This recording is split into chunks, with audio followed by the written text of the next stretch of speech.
Hello everyone, welcome back to Croc Creek Brewery. Thank you for joining me again today.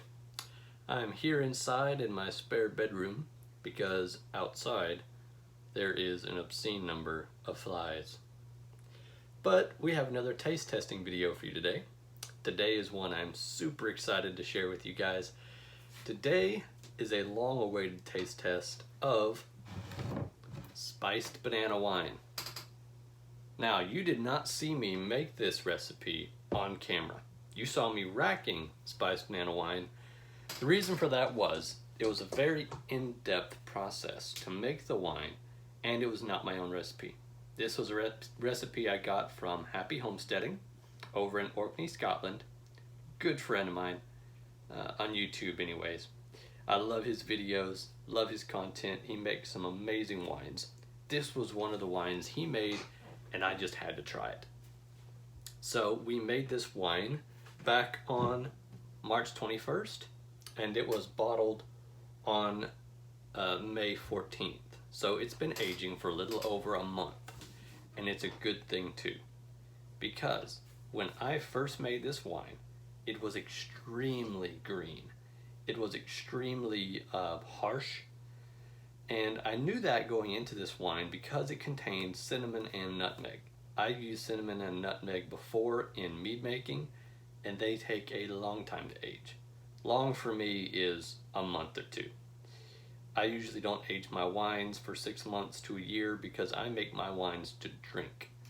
These are, my wines are substituting store-bought wines and beers and hard liquors. I don't like to spend the money to buy store-bought wines and such, so I make my own, and I can make them just as good and better. So I usually don't age mine for very long at all. But let's go ahead and get into the taste test. As you can see, there's still a little bit of pressure in this bottle.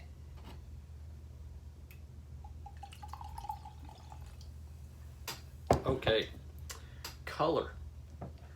Beautiful, clear, gold color. I love the color on this. Beautiful. It is very effervescent, as you heard with the pop on the bottle. It's not sparkling, however. So this is a still wine. On the nose, you get a beautiful banana smell right off the bat, followed by caramel and a little bit of alcohol.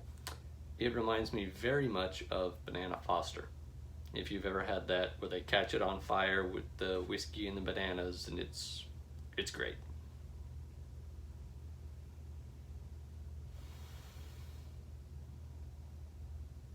I don't remember what yeast I used with this. I think I used bread yeast because I generally do use bread yeast, but I am getting a little bit of a bready smell. It's not bad. It adds to the Banana Foster smell.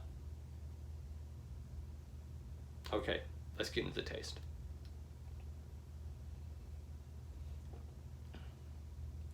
Wow.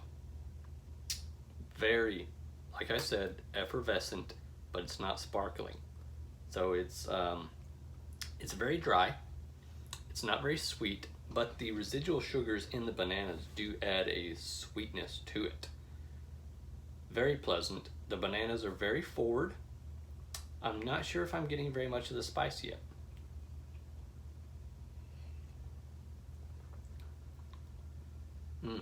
I do get a little bit of cinnamon right on the end of it, and a tingle in the back of my throat from the black peppercorns, but it's just slight, because I know I added less spices to mine than Happy Homestead did in his tutorial on spiced banana wine.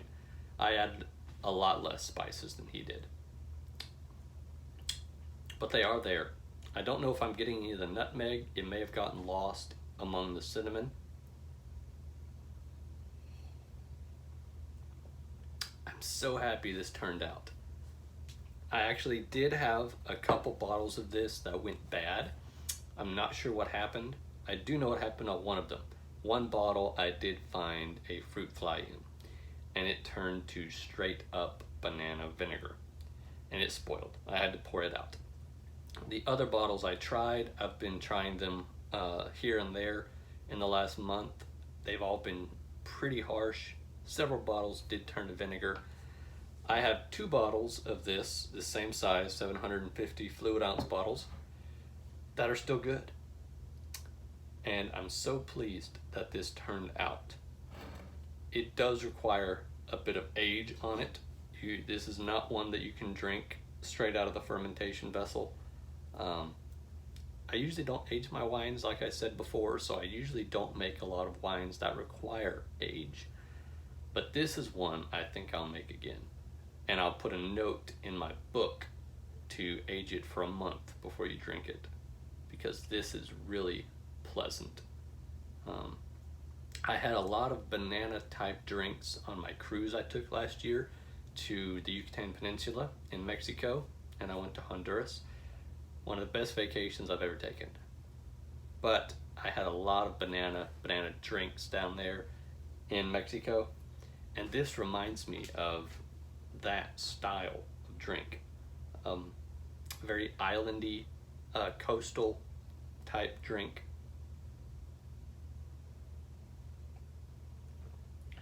The effervescence up front is really pleasant for a still wine. It might actually be slightly carbonated. I know this did go dry. It was at 1.00 specific gravity when it was done, but it does have a little bit of bubbles in it, if you can see it. There we go. So it might be slightly carbonated. Not very much, but the effervescence is really a nice touch to this. This was one I was really worried about when I first got it out of fermentation. Oh my goodness, it was harsh. It was one of the harshest wines I've ever made. And I was really considering tossing it out. But I read several of the comments on Happy Homestead's videos. He recommends aging his for a year. I don't know if mine will last that long now that it tastes good, to be honest. But I may keep around a bottle for a year and see what it tastes like. Because after a month, it tastes really good. After 6 months to a year, this will probably taste amazing. So this is definitely one that's going to be written down in my book for future winemaking. So I hope you all have enjoyed this taste testing video. I hope to do a few more of these to show you how some of the wines that I've made in my tutorials have turned out. So thank you again for watching. Thank you for subscribing, for all your feedback on my videos. You guys are awesome. We'll see you on the next one. Bye now.